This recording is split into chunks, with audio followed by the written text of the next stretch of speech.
Hello guys, welcome to my page. So today the trending topic has been PCOS. Everywhere you turn around, people are talking about PCOS. Women are coming up and talking about their experiences about polycystic ovarian syndrome.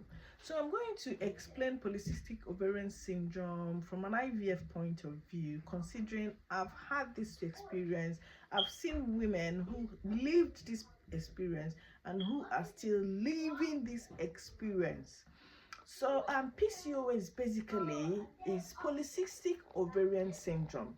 Poly stands for multiple and cystic means fluid.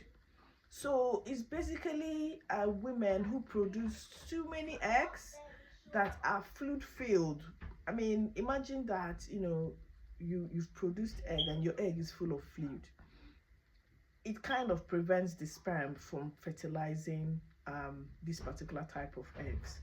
So what happens is when in a normal woman, before a sperm can fertilize egg, that egg needs to get to maturity.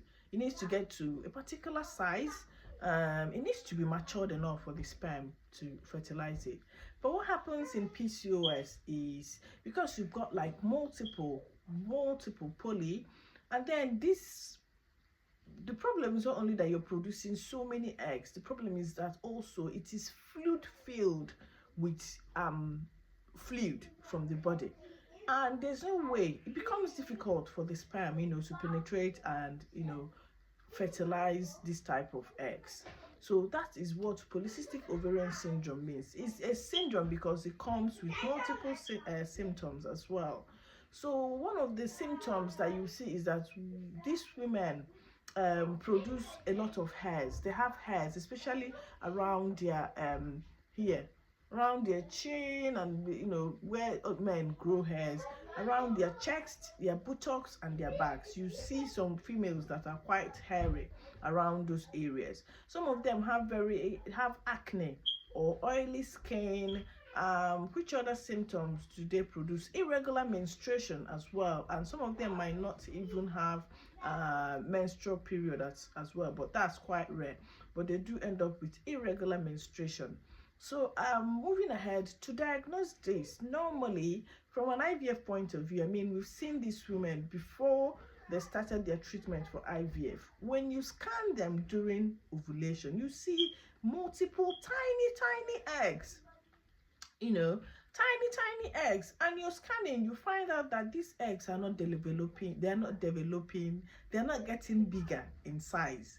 Like it kind of tells you, and they're also full of fluid. That tells you that okay, this one is not gonna be fertilized, and this one. So in between, they also suffer with infertility as well, which has been the trending thing. Some of these women come up with infertility simply because the sperms are unable to fertilize these fluid-filled ovaries that are being produced. And most of them, I mean, imagine that an egg is not matured enough. What do you think is going to happen?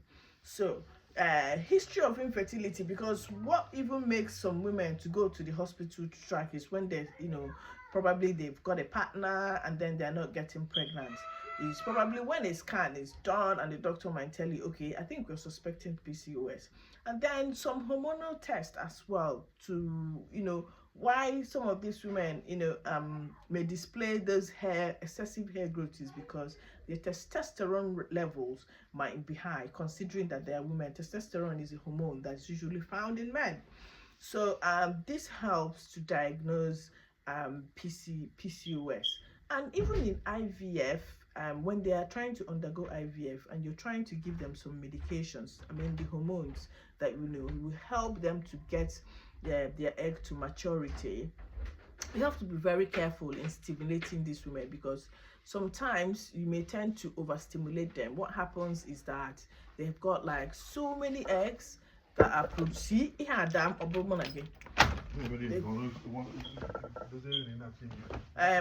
There are so many eggs that are produced. So if you give them too much hormonal medications, it tends to excessively stimulate those to stimulate those eggs. Even the ones that are fluid filled will be stimulated to get bigger and bigger with fluid, and the normal ones as well will get bigger and bigger. What you have is you have like a very distressing and painful kind of a patient, you know, because the abdomen is fluid filled, and I can't remember what it's called, that at the end of the day you might need to, you know, drain out the fluid before you even do your embryo transfer. So during stimulation as well, it becomes important that, you know, you regulate as you're giving stimulating them. You're also doing scans to see how they are responding to the hormones you're giving. So in a nutshell, this is what PCOS is all about. Thank you.